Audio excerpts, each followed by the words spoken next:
oyo ba confisquer passeport diplomatique quelques éléments à ces pays oyo ba kitaki na Johannesburg pour kofongola enquête ya crime de guerre, crime contre humanité.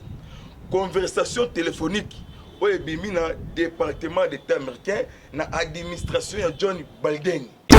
Plus de 5 et quelques millions oyo ebimaki na maboko Kabila pour kosala opération wana. Ndeko maoka totika ba jeté. Il faut que nous solo sentiment exalté. Ce qui est oyo mutu ya fatie koyaki mais biso mal élevé ba wande ba mêlé l'on propose de dispose na mapinga ekolo o balinga mboka te na kati ya opération wana mais coup d'état raté ce que écoulé bango en désordre. Kabila mawa ezate o baté na liste noire ya ba américain ndeke passeport diplomatique ndé ba confisquer passeport diplomatique. Justice mbalamoko makala à la condamnation tous les biens confisqués d'aller haute trahison avec un ancien président Hippolyte Kanambe Kazemberembe soi-disant sénateur en vie. Ce qu'on m'a dit mokonzi mboka a qui n'a remplacé direct intérimaire il y a bien François comme conseiller spécial en matière de sécurité Jean-Claude Boukassa. Ce qu'on dit mboka a nommé problème donc Makambeza Mineni. Il y a des indices sérieux. Donc plusieurs personnes sont déjà arrêtées. Les gens qui vont pleinement préparer vraiment à partir de l'Afrique du Sud. Na kati ya mboka na biso quelques Congolais Rwandais ba Rwandais na kati ya mboka. Ceux qui nous embêtent mais un biso tout maboko na mutu. Il y a des personnes au bakangi. L'obésité qui Bonjour, bonjour, bonsoir, bonsoir, Nabadinion sur la face céleste. Mbote na bino mbote, vous allez belé, partout dans le monde. Vous aurez l'andabiso par le internaute dans les États-Unis, en Europe, moi, propriété au cas ou en Suisse, si ou à Mbanja, Maki, en Belgique, en Suède, vous allez en Asie, Océanie, en Afrique, sans oublier en République démocratique du Congo, c'est toujours votre humble serviteur, Moïse Maroc, Antiba, l'émission Bolinaka. Tolobate, automation na couper Sabino ba actualité en temps réel. Merci Ndeko John, c'est ma caméra. John Moboki Bende, Ndeko Alvi BL, Sir Naturel, Sisi Mboko la petit mois de Masera, Ndetoba toujours. Lola les arbres futa Simatoloba, Nzamba Botoro Zoewapi. A toujours continuer toujours dossier coup d'état suite fait combien. Zoé débarqué dans l'avion. Kagame agité. Classe politique est en agitation. Bah sénateur, matata pour nous. Il y a des sénateurs, bah tout le monde. Il y a comme coach, comme VC moko. Ah, tout ça décryptage. Ah ouais. Beau s'abonner. Massivement pour nous beaucoup dans vos actualité. Le raïmo na zalinga mokote. Ceux qui tous même langage dans maboko bende. Tout ça na moi la maman. Na maman tout ça décryptage ya masolo ezali. Mon amour bonjour. Bonjour Ndeko Moïse Maoka. Bonne santé. Par la grâce, vraiment très bien, toujours déterminé pour chasser tous les kabylistes. Ok, pour chasser tous les kabylistes. Balobi coup d'état sur les salémi namboka, wana bane mbawa bato tout nabini. Coup d'état sur namboka, to iba kangara ba tebele. Mais oya RD so rien ka mutu moko. Ba muso bi ya théâtre IDPS, yebisa biso coup d'état on den tisiko yo, mutu aza ozare za François Bé. Il y a des indices sérieux. Donc plusieurs personnes sont déjà arrêtées. Mais tout le monde a tout officiellement. Nous liste zali moulay singa yamatembele. Ba sénateur quelques personnes ont déjà arrêté déjà que la militaire va publier liste. Donc coup d'état exactement sérieux, coup d'état vraiment préparé, planifié, financé dans quelques pays, il y a région il y a Grand Lac, na ba nilotique au bassin na kati ya mboka quelques Congolais. Ceux qui nous embêtent, en tout cas, c'est un colo merci. Les gens qui vont pleinement préparer vraiment à partir de l'Afrique du Sud. Na kati ya mboka na biso quelques Congolais Rwandais, ba Rwandais na kati ya mboka. Ceux qui nous embêtent mais un biso tout maboko na mutu. Il y a des personnes au bakangi. Lobe c'est là qui ministre moko nenu kombo na to donc plan exact qui va concevoir plan en Afrique du Sud. Banane bazana na kasa. Kasina ndeko maoka Moïse Atibali. Semaine il y a coup de tête semaine il y a lundi voilà mokonzi mboka na niveau ya Addis Abeba le même samedi Moïse Katumbi abimi mboka samedi Mousito abimi mboka vendredi oyo akei Belgique oyo akei Washington kokutana na ba lobbying oyo bazalaka na cabinet na bango na États-Unis d'Amérique donc ba planifier ndenge nini bakomene coup d'état bazalaki na deux missions. Première mission ya coup d'état mbala moko assassinat donc eloko basali donc ezali échec esimbité il faut que veiller conscience na congolais surtout to multiplier que veiller vigilance lisu likolo ya lisu zala aner ya mboka na yo Congo zala aner pour conserver pouvoir autrement li passi 37 ans d'élite au pouvoir déjà 2 ans et demi ça fait 39 ans d'élite Otobundi parce que de génération en génération il y a des morts et des blessés ceux qui nous embêtent mais héros biso misu ya kolela pitié ezate mawa ezate mokonzi mboka akesiko na remontarda opération ko débarrasser na ba conseiller préfabriqué ba conseiller mikiliste. Est-ce que na police de autant ba kombo bazaki pas tout monde na image mais oui Kabila o célébrer na kotangelo ba kombo c'est tout monde Kabila parce que c'est là il y a la gouli ancien ministre des finances abimaki avant Janine Mabunda Lyoko ancien président de l'Assemblée nationale déjà 4 mois en Afrique du Sud Yemoko Kanambe aujourd'hui Tambe Mwamba Alexis aujourd'hui Papi Pungu oui parce que là qui ministre Azoka formation. Oui, jeune un peu perdu. Oui, Azoka ministre, Azoka formation et puis les Ambonia Kouré. Il y a pas oui, les Ambonia Kouré. Il y a parti au pouvoir époque il y a Pierre Kourouziza. Complicité na Evariste Ndaye Chimie, président burundais, au Adirishaka, les FNL burundais na parti à Congo Sidiki. Alors plan na kacho tozo compter plan ezaki élimination physique be coup d'état non ezaki neni donc élimination physique na coup d'état ce que yeba ngo Janine Mabunda Lyoko azalaka ancien ministre azalaka ministre ya portefeuille ye muto asignaki makambo ya Inga 3 ba sud africain ce que Jacob Zuma babande ko contrôler Katanga quelques territoires ya Congo comme minerai ya Congo. Ce que Cyril Ramaphosa, pour votre information, Cyril Ramaphosa a toléré que Renaud Salamaka na Afrique du Sud. Azael sur Robert Roy a kenda soit des soins médicaux. Mais Bakoutier na kati ya Johannesburg, Azael santé yangolo. Et politique kanambe mona oyo bisika utatu to ebate asomba villa moko na fermé. Na Charou bato ba bebi Charou ba yebi yango. Eza ville moko na kati ya Johannesburg. Donner votre réunion. Et c'est là que réunion moko préparé, financé dans le pays, il y a région, il y a quelques pays, quelques individus européens. On a passé l'information dans cette réunion là. Quelques sud-africains, mindele, naba noir, naba africains au baouta qui dans le pays Afrique. Parce que là qu'il y a une réunion.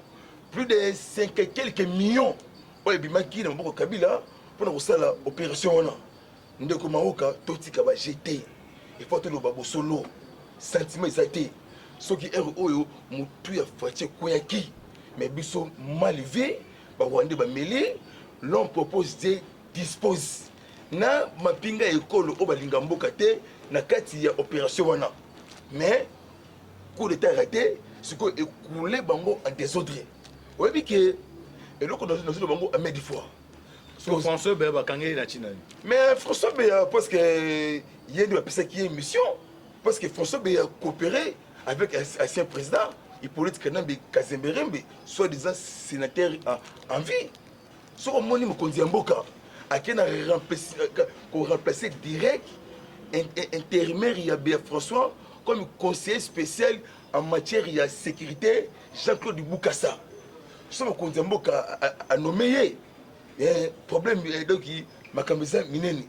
So moni papa na biso Tarsis mwe mayamba kasongo porte-parole de mokonzi mboka soka lobi il y a des indices sérieux au déjà mais enquête ezali en cours soko moni quelques sénateurs matata mponyo oyo akosa soki akwea na avion na crash ya Katumba Mwake so moni yango Kimbuta André oyo azali na agitation de bandade na assassinat ya Boteti so moni Evariste Bochap auti ko tuer les sénateurs on va participer na niveau nini mais réunion non que malé ndeko maoka parce que ndeko bako na biso réunion salami na résidence officielle ya André Kimbuta na nuit ya vendredi et samedi quand le réunion salami donc c'est appelé qui va mêler quand le même samedi wana réunion civile samedi nde Janine Mabunda auti Afrique du Sud et qui ça comme éclaireur ya bato ça na kati ya Afrique du Sud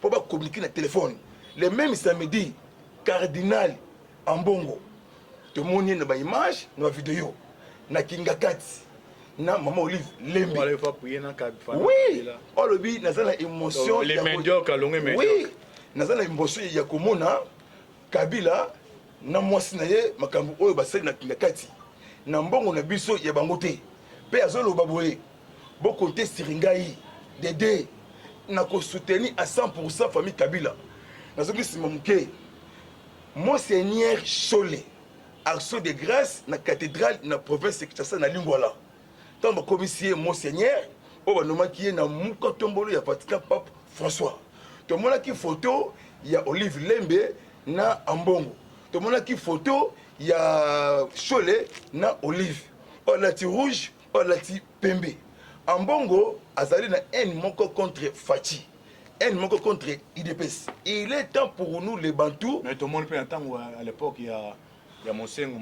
Azarep rapproché na Tshisekedi déposé pour MTC cardinal Azara pour na bino bon cardinal Azara pour na bakinyos cardinal Azara pour na Nzambe mais ça Nzambe ata mutamasuma yepo na batubela cardinal cardinal ça cardinal église au milieu du village ce que qui véritable cardinal Yamboka il faut prononcer sur coup d'état raté il faut le bas mais toujours silence radio agenda caché notre zone baboué continuer Mabunda et l'éclaireur Mabunda qui est ça comme éclaireur il y a communiquer même il y a Mabunda Janine à ça dans dossier belé il y a des détournements à ça dans dossier très sérieux na kati ya politique oya mené na Assemblée nationale portefeuille époque il y a Kabila nde ba commune agitation pour votre information Kanambe a commune agitation des bandades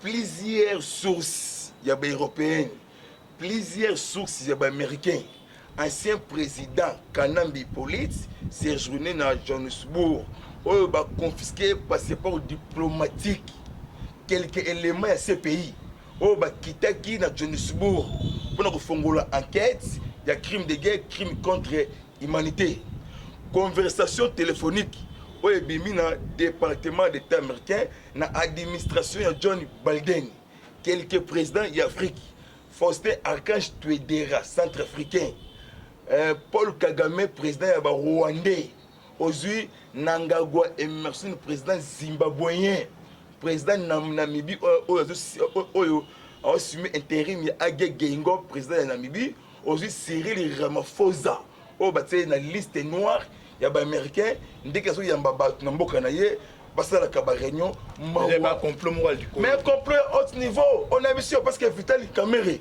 c'est journée en France que Kamerhe a bimi maladie mais comment que maladie a télémi a commis qu'on négocier va prolonger ba séjour na ye na France agenda caché et ça Kabila a va prolonger séjour na France déjà 48 heures au bapesi na tata ekolo ya mboka donc kabapesi mututu oyo abimaki na semaine ya coup d'état ko banda lundi mardi mercredi jeudi vendredi ose mutaza maladi abi achika ngai no kimaka maladi zate donc soko beli okozotonga awa ou kinine ou me bendazole na kati ya mboka na semaine ya lundi babimaki kosala nini plan préparé créé pour mener coup d'état 48 heures soki eleki otikali exilé pe arrestation à cascade eza déjà na nzela bino bobimi parce que les hommes politiques bakolinga te facha facé po ezali réponse ya Genève na mois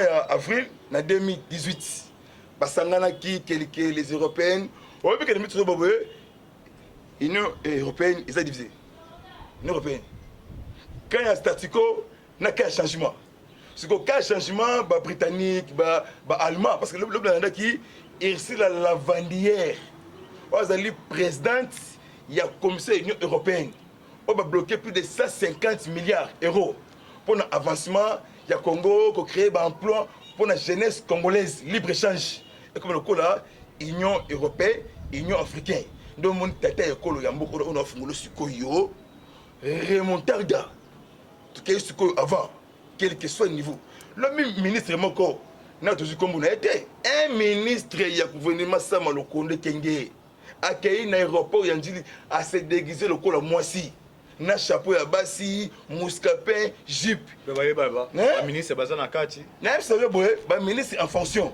il y a des sénateurs déjà va récolter ba non bientôt arrestation Badi Banga Evariste Bochap sukatuni nani atindi Evariste Bochap nani atindi Matata Ponyo Augustin parce un problème il y a Bukanga Lonzo nani atindi bango ba tweeter que je n'ai jamais participé nani atindi bango ba tweeter mai suke ningani likambozali tokotika tante il y a toujours quelques soins dans la likambako d'état au pays asiatique donc on va Corée du Nord et puis Pyong président Pyong Kum président Corée du Nord Mawa Ezate dans le pays le là États-Unis d'Amérique la Chine donc vraiment Chikumbushi vraiment il y a haut niveau Kabila Mawa Ezate ceux qui va toucher qui mutu ya fati mais biso aba kao ko balo bana lingala o biso yebeli a so moindo kibela alors ba kombona ne ezanga pa bakanga bango. Mais il y a des arrestations de 98%. Tout le monde dit tout dans les médias. Donc il y a des arrestations anonymes. Arrestations, c'est déjà. On a petit frère, oui, il y a un air. Petit frère, il y a Hippolyte Kanambe Kazemerembe, Jean-Claude Mounzambala, Alliance Zoé Kabila. 23h, il y a mercredi, à commune aéroport Yandjili, na Kinshasa. Azui avion ya société sud-africain ala ndeko na ye bazalaki na communication Zoé Kabila na ndeko na ye Kabila yo kende kuna zulanga monté à 6 millions de dollars américains mais des jeunes na service ya semaine biso bravo ba multiplier travail vigilance a comme kuna ba kitise na kati ya pepo na kati ya avion nde ba fongola boye monté à 6 millions. Batala boye passeport diplomatique. Ndé ba confisquer passeport diplomatique. Comment que un individu parce que au moins ba passeport diplomatique et ça la la fonction ba gouverneur et quelques ministres et députés ça va. Mais Zoé Hippolyte azasouté gouverneur alongo déjà comment un passeport diplomatique et ba gouverneur ba confisquer qui na un air auditionné 2 heures du temps à dévoiler à ministre va s'écrire parce que a bien nous combattre pour linga ayebi yango te moi français ya ko bricoler moi démontrer selon les informations parce c'est les passeports mais passeport confisqué pas passeport ordinaire denga personne passeport ordinaire de tout bazana yango 6 millions na un individu et mbongo ya l'état mbongo mboka eko sala makambo ebele ezali blanchiment de capitaux d'argent pour financer terrorisme. Bon, on les a confisqués. Zoé va interdire Zoé à quitter le territoire national. Agitation des bandades. De comme au Katibal Moïse, vous allez journaliste Moko Yamayele, ou l'andagapé politique Yamboka Oyo Congo, nous avons bien gagné il épaisse, on a le belaka chaque jour les uns et les autres. À ce moment était il y a distraction. Au moment il y a unité, il y a repoussé mon conduit à Mboka. Quand il y a pression autour de la moral là-bas sur les années. Moral est Toko. Je n'attends comme Antibal. Antibal a choisi l'information à Mélangote. Didier Tumba, Akimi. Mais Didier Tumba, Azali Kabiliste Yamakila, coopéré avec Kagame et autres présidents de la région de Galak. Azali Mboule Belena Kabila comme chef état-major. Azali retraité, Azali déjà en retraite. Didier Tumba, Abimimboka, accueilli refuge d'Angola, dans le pays limitrophe. tokosenga na tata mokonzi mbele betama et pas le président Jean Laurent Soba extradé ye na province ya Kinshasa kombo na ye etangami même mamu oyo mamu national de tsala mwana abimisi nzemba lokuta pona ko flatter mokonzi ya mboka aya autour ya mokonzi mama ya batsala mwana mamu o so ya national zala musika na mokonzi ya mboka muta pesa kiyo miso yebisa ye ngonga na biso ekoki même soit disant muto alobaki ke na sali yango pona bino Kabundi moloba oh alobaki réponse nango yango coup d'état raté oh toi c'est pena oye komelingai bozana délai ya courte joie il faut peut à justifier na maloba wana alobaki yango pona nini IDPS ezali patrimoine ezali force ezali parti ozo bundela chaque jour mboka ngonga na biso ekoki il faut vraiment que ça la réforme na ba instance nya surtout qu'on lave na constitution qu'on a cabinet mokonzi ya mboka réforme ya armée quelques ministres sénateurs tous oza cité il faut vraiment arrestation en cascade justice mbala moko makala à l'après condamnation tous les biens confisqués c'est-à-dire haute trahison. OK, merci d'oser continuer na profiter pe na pe ça mes condoléances hein na koko du koko patriarche Faustin Fouassa. Botala match à balle. Oui, Faustin Fouassa. Je ne sais pas na Kaboul on baka au Kabara Fouassa, il la temps que moi je joue Fouassa. Adae contre mes condoléances à patriarche. Bon, moi maman toujours continuer na yo. Kagame a joué agitation. Abi que non. Rwanda les a payé à Mouké. Mais ils comme à Mouné na Bitumba. Dossier à ADF, ça dossier à pays, non, c'est ça région Galak. Et ça dossier au Ghana, et ça dossier à RDCT. Et puis, autant il a attaqué Rwanda. On a la réponse. Agitation, un certain temps, Kagame va sortir médiatique et Makasi. Nini, il y a un coup de toit. Ça n'a qu'à pas tout le monde. Moi, dernièrement, Nani be a kumisa kai makasi pour la relation. Pourquoi Kagame est agité? Mais de comment au Zamoko le Kagame agitation débandade. Kagame a lobby le Kambiba ADF ezali ya ba pays pur le Kuta. Mais c'est jamais le Mukulu ami ya Kabila fondateur ya ADF asana kata somi wana na kata reno wana na Uganda. Mpolo na kati ya Afrique du Sud. Même il y a Est, c'est Paul Kagame. Bah rebelle, il y a M23, c'est Paul Kagame. Kagame le biboy. Roi des Alimbo Kamouké, mais il y a comme Kamouneni. Et agitation. Et puis que Congo place outil, non place commis. Est-ce que Congo il y a des dirigeants l'époque il y a Kanambe, Hippolyte Kazemberembe. Pourquoi Kagame a commis une agitation? Les Américains, SIA, Mossad, Israël, babimisi mutakala ya Kagame bolumbu na etu na poissa. Ya kukobimi na poissa. Basali état des liens. Ba yesuko na nouveau stratégique. Omoni Kagame ayebi ke moi oyo ya le 24 eza moi moko ya remontarda ya ko neutraliser toutes les forces négatives. Jamais Rwanda ou la force na un grand pays cœur de l'Afrique. Congo oyo. Bango basale kop na bango Kabila Rwandais a dirigé Congo pour fragiliser tous les makambu ya Congo. Mais Congo c'est un grand baoba, moi na ya papa Etienne Wamulumba, excellence chef de l'État, président de la République, excellence Mokonzi Mboka Fati la lumière. Oya Sukisi Kagame pour votre information de Komaoka. Na pesa bandeko ya la voix céleste au baza partout étendu ya monde, ba diaspora congolaise même moral bomoko pona ekolo Congo. Kagame a compris. L'homme n'a dit d'un moko à Outkoloba, na niveau de BBC, na anglais, mais interprété na français. Parce que Kagame a dit qu'il première, na coltan, na matière première. Mais il y a des investisseurs. Mais on voit dans un coltan, c'est coltan. Il y a un qui est solo de Komao, qui a expliqué Imboka. Kagame a dit qu'il y a Tonia, coltan, colba, tungstène, tungstène, manganèse. Ce que Bakiti va comme 150 kilos. On appelle cette information. De toutes les frontières, ils ont fermé minéraux moyen bima, ils ont été. Ce que pourquoi Kagame a lobby que na Congo coup d'état fait salama parce que ba côté ko diriger mboka. Est-ce que Kagame azali congolais? Est-ce que Kagame a dirigé Congo? C'est ce que ami pesi réponse yemoko que azali mukolo coup d'état. Parce que babomi un général rwandais. Oya se déguisé comme un rebelle dans Benville, Nord Kivu. Na kombo ya Firabo Murabo.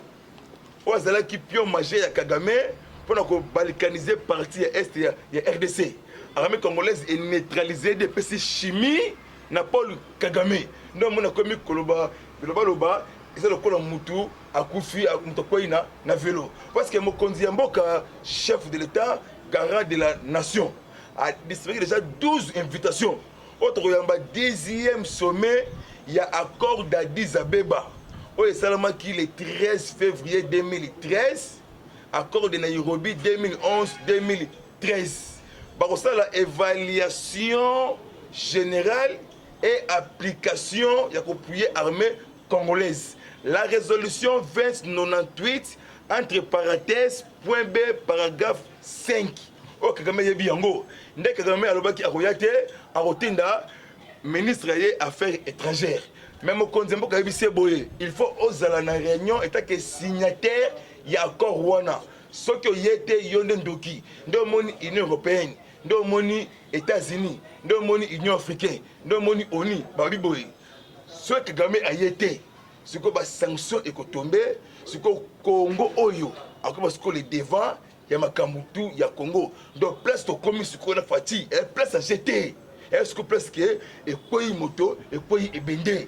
Parce que tout par force parce que batu oyo basa donc eux sous jeté faut vraiment qu'on dénoncer bango bon sali réunion na 13e peuple congolais landela tous les mouvements donc ba préparer vraiment à conséquences Kagame quelques pays il y a Afrique le Maroc Tunisie mais quand on dingue de jouer et ça me dit que ça dit nzambe to nzambe de mutu que Congo sous attention na bumbute na batu oyo et le président lobaki na Belgique yango esalami bon comme ça n'a été dictateur pour la nation n'a été dictateur makambo bino boko sala nde eko pousser ngai na comment dictateur na miti osko fati ko changer ma solo biki rouge ya fati et continue de matanga ya agene siko ko sanctionner arrestation le kola ba enquête ezali en cours le kola kokanga batu ebandi parce que DGI ya onatra masumbuku bakinga ki elobi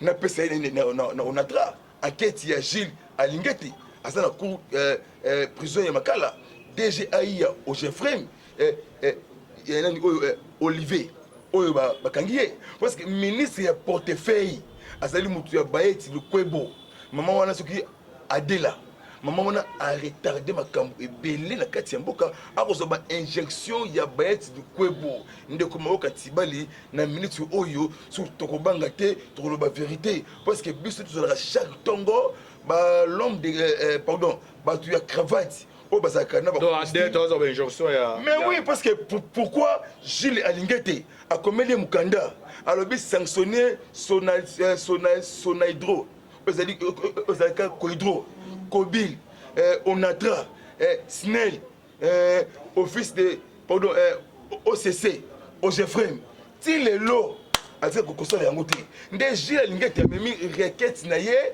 na parquet général il y a cour d'appel Gombe Kinshasa. Mais comme est-ce que dossier judiciaire, de mon lobby bazu DG Oyo, bazu DG Oyo Ogefrem, DG Aïa, Onatra za Rwandais, na kombo ya Masumbuku. Tala. Opération bandia na non on a fungolo boy agitation commis ba député ba ministre ba militaire na résidence to comme pas dans sous émission ba militaire na résidence il y a Jean-Jacques Mamba oui Jean-Jacques Mamba parce que tout le monde qui ba pem parce que la descente na résidence officielle il y a Jean-Jacques Mamba député à MLC de yemoko bon na sur dans une raison te ngapela zali ranger ya investification parce que yanga pe tanga bane bake pourquoi bakanga kié asala ki intervention ya Mboso Kodia et Kodia ndo mona ki batika kié mais toujours asa déjà na beaucoup ya justice mais te ba pourquoi est-ce que yé parce qui cité sur coup d'état comme des lignes tu pas bien un tel et ce que zali crise cardiaque esalema yo coup d'état na Congo ekosalama te rébellion ekosalama te élection impossible 2023 élection ezali élection impossible pourquoi parce que comment impossible non il faut que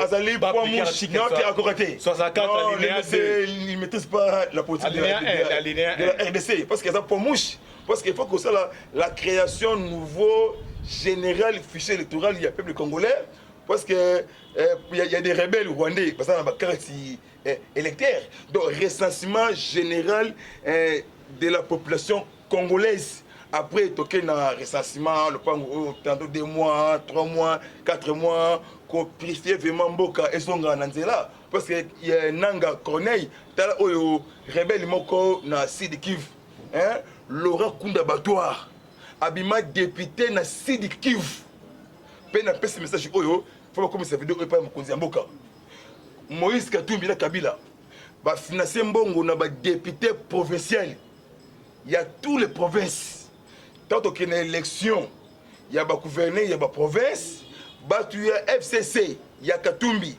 ba voter ba député pardon ba gouverneur il y a FCC pour la fraudulence et ça la makasi on va retarder programme il y a 143 territoires oui je le sikoyo mokonzi mboka sikoyo il faut qu'il y ait une nomination il y a ba gouverneur parce que conformément à la constitution parce que bon ça va tout mettre parce que biso tona 4 solo wana non c'est la même OK merci vraiment non c'est la 6 ça va vraiment no lobby ndemoni na révélant merci to comme na suka monsieur bolingaka to lo baté otozaki na mwana mama bo s'abonner massivement pour na bo continuer cause ka information merci na mandeko ya c'est ma caméra John Maboke Bende, merci non peu, mon amant. Merci de Komao Katibal.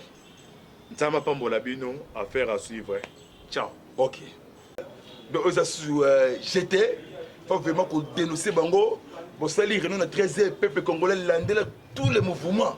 Donc, on va préparer vraiment à conséquences, Kagame, quelques pays, il y a Afrique, le Maroc, Tunisie, mais quand on a des jouets, et ça me dit que vous avez dit Congo sous agression na Burundi na batu oyo et le président lobaki na Belgique yango esalami bon comme ça n'a été dictateur pour la nation n'a été dictateur makambo bino boko sala ndé eko pousser ngai na comment dictateur na miti osko faut quoi changer ma solo biki rouge ya Fati et continue de matanga ya agene siko ko sanctionner arrestation le col enquête ezali en cours le col kokanga batu ebandi parce que DGI ya onatra masumbuku bakinga ki elobi na pesa na onatra enquête ya Gilles Alingeti asa na cour prison ya Makala DGI ya Ojefrem ya nani oyo Olivier oyo bakangiye parce que ministre ya portefeuille azali mutu ya Baeti Lukwebo mama wana soki Adela maman on a retardé ma camp et belé la kati mboka a reçoba injection ya Baeti du Kwebo ndeko maoka tibali na minute oyo sur tokobanga te tokoloba vérité parce que biso tozala chaque tongo ba l'homme de pardon ba tu ya cravate o bazaka na ba injonction ya mais oui parce que pourquoi Gilles Alingete a commis mukanda alors bi sanctionner son hydro ozalika Cohydro Kobil, Onatra, Snell, Office de pardon, OCC, Ogefrem, ti les lots, à dire que ça les angoté. Déjà l'ingénieur a mis requête naie na parquet général il y a cour d'appel Gombe Kinshasa. Mais comme est-ce que dossier judiciaire, de mon lobby bazu DGO, bazu DGO Ogefrem, DGI Onatra za Rwandais, na kombo ya Masumbuku. Tala. Opération bandia na FCN on a fongolo boy agitation commis ba député ba ministre ba militaire na résidence to comme pas na sous émission ba militaire na résidence il y a Jean-Jacques Mamba oui Jean-Jacques Mamba parce que tout le monde qui ba PEM parce que la descente na résidence officielle il y a Jean-Jacques Mamba député à MLC de yemoko bon na sur na zone de raison te ngapela zali ranger ya investification parce que yanga pe yanga betanga bane bake pourquoi bakanga kié parce que la intervention ya Mboso Kodia et Kodia ndo mona ki batika kié mais toujours asa déjà na beaucoup ya justice mais te bayeba pourquoi est-ce que yé personne qui cité ce coup d'état comme des lignes pas bien un tel et ce que ça dit crise cardiaque c'est le meilleur coup d'état dans Congo et que ça la maté rébellion et que ça la maté élection impossible 2023 élection élection impossible pourquoi parce que et combien possible non il faut que on peut non Azali pour moi non tu es à côté 64 alinéa 2 il maîtrise pas la politique de la RDC parce que ça pour mouche parce qu'il faut que ça la création nouveau général fichier électoral il y a peuple congolais parce que il y a des rebelles rwandais parce que dans la carte électeur donc recensement général de la population congolaise après toqué na recensement le pango tantôt 2 mois 3 mois 4 mois ko purifier vraiment mboka esonga na nzela parce que il y a Nanga Corneille tala oyo rebelle moko na Sud Kivu hein Laurent Kunda Batoire abima député na Sud Kivu pe na pesi message oyo faut comme ça vidéo pas mokonzi mboka Moïse Katumbi na Kabila ba financer mbongo na ba député provincial il y a tous les provinces tant qu'il y a une élection il y a ba gouverneur il y a ba province ba tu FCC il y a Katumbi ba voter ba député pardon ba gouverneur il y a FCC pour la frauduleuse et ça la makasi on va retarder programme il y a 143 territoires oui je le sikoyo mokonzi mboka sikoyo il faut qu'il y ait une nomination il y a ba gouverneur parce que conformément à la constitution parce que bon ça va tout mettre parce que biso tona 4 c'est solo wana OK merci vraiment ça va vraiment na lobby ndemoni na révélant merci to comme na suka monsieur bolingaka to lo baté otozaki na mwana mama bo s'abonner massivement pour na bo continuer cause ka information merci na mandeko ya c'est ma caméra John Maboke Bende, merci non peu, mon amant. Merci de Komao Katibal. Nzama Pambola Bino, affaire à suivre. Ciao. Ok.